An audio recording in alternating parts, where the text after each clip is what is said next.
How can I speak in 10 minutes about the bonds of women over 3 generations?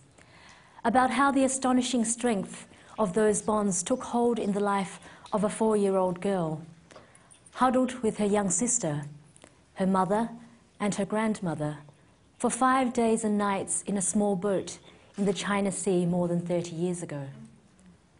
Bonds that took hold in the life of that small girl and never let go.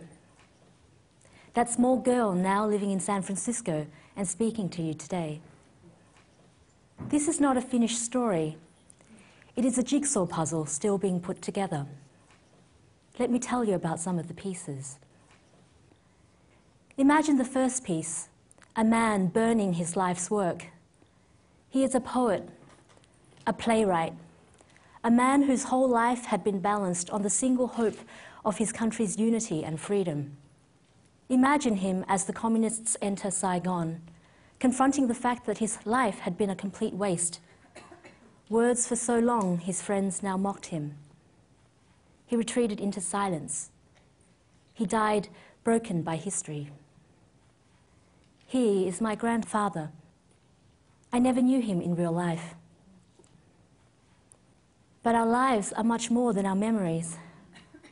My grandmother never let me forget his life. My duty was not to allow it to have been in vain, and my lesson was to learn that, yes, history tried to crush us, but we endured.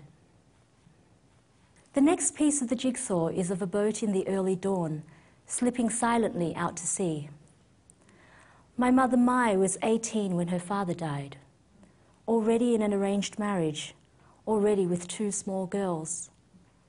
For her, life had distilled itself into one task: the escape of her family and a new life in Australia. It was inconceivable to her that she would not succeed.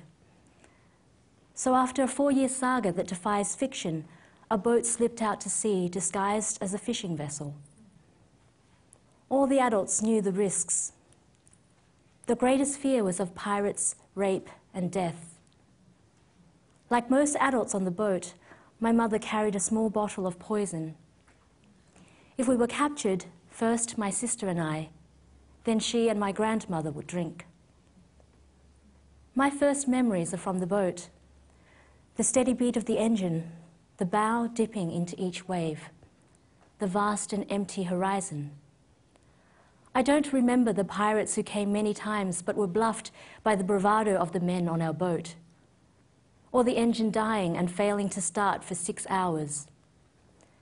But I do remember the lights on the oil rig off the Malaysian coast, and the young man who collapsed and died, the journey's end too much for him. And the first apple I tasted, given to me by the men on the rig. No apple has ever tasted the same.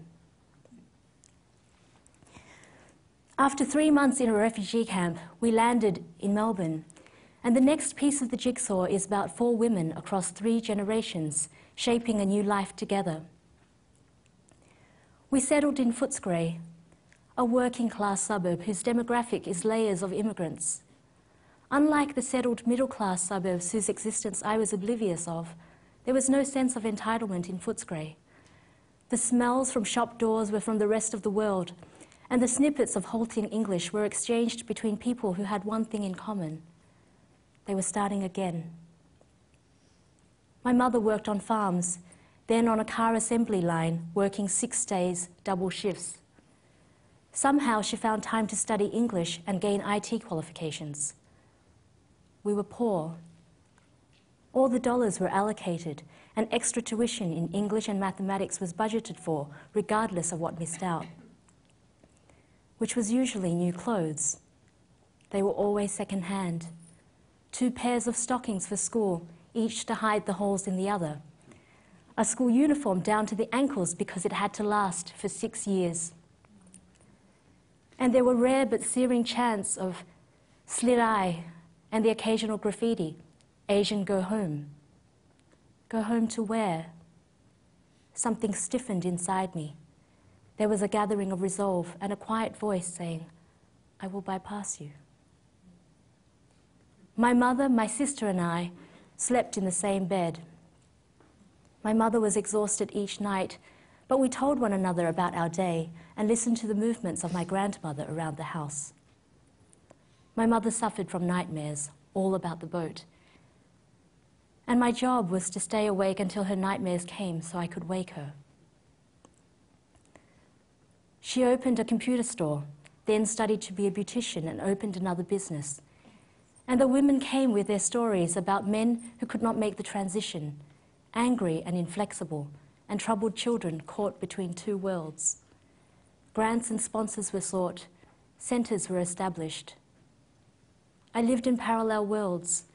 In one, I was the classic Asian student, relentless in the demands I made on myself. In the other, I was enmeshed in lives that were precarious, tragically scarred by violence, drug abuse, and isolation. But so many over the years were helped, and for that work, when I was a final year law student, I was chosen as the Young Australian of the Year, and I was catapulted from one piece of the jigsaw to another, and their edges didn't fit. Tarnley anonymous Footscray resident was now Tarnley refugee and social activist, invited to speak in venues she had never heard of, and into homes whose existence she could never have imagined. I didn't know the protocols. I didn't know how to use the cutlery. I didn't know how to talk about wine. I didn't know how to talk about anything. I wanted to retreat to the routines and comfort of life in an unsung suburb. A grandmother, a mother, and two daughters ending each day as they had for almost 20 years, telling one another the story of their day and falling asleep, the three of us still in the same bed. I told my mother I couldn't do it. She reminded me that I was now the same age she had been when we boarded the boat. No had never been an option. Just do it, she said, and don't be what you're not.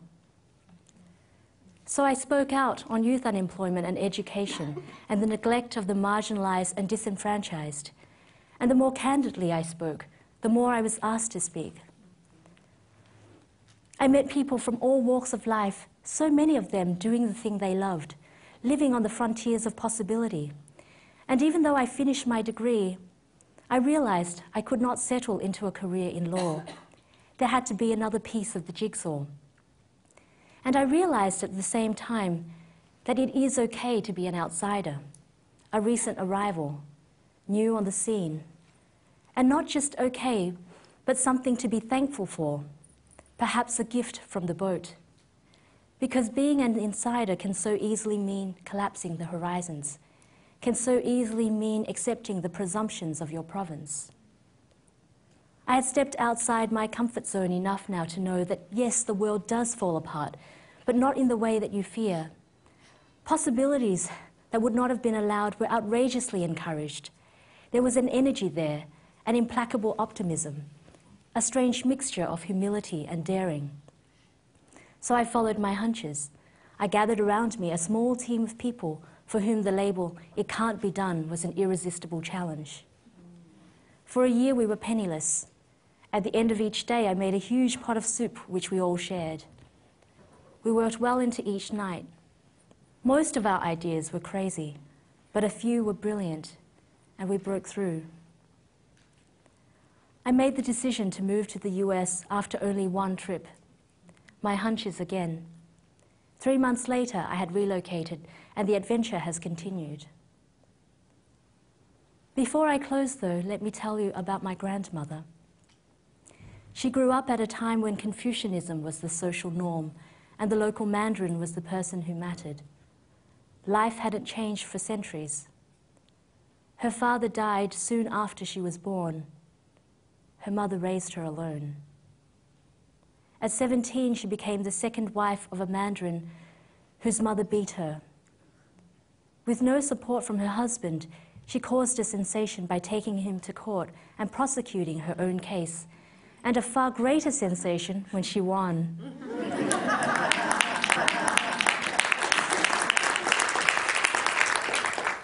It can't be done was shown to be wrong. I was taking a shower in a hotel room in Sydney the moment she died, 600 miles away in Melbourne. I looked through the shower screen and saw her standing on the other side. I knew she had come to say goodbye. My mother phoned minutes later. A few days later, we went to a Buddhist temple in Footscray and sat around her casket.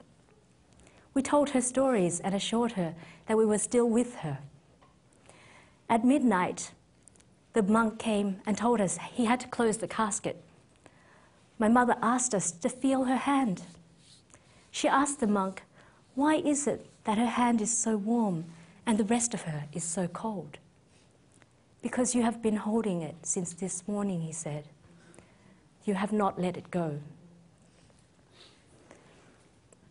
If there is a sinew in our family, it runs through the women.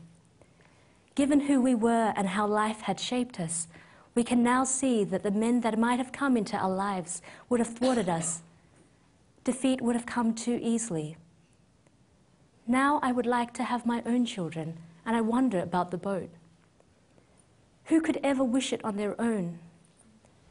Yet I am afraid of privilege, of ease, of entitlement. Can I give them a bow in their lives, dipping bravely into each wave? The unperturbed and steady beat of the engine, the vast horizon that guarantees nothing.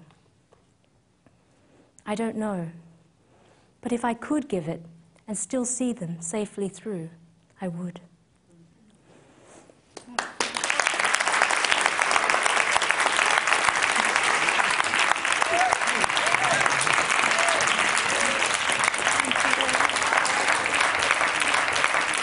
And also, Tan's mother is here today in the fourth or fifth row. So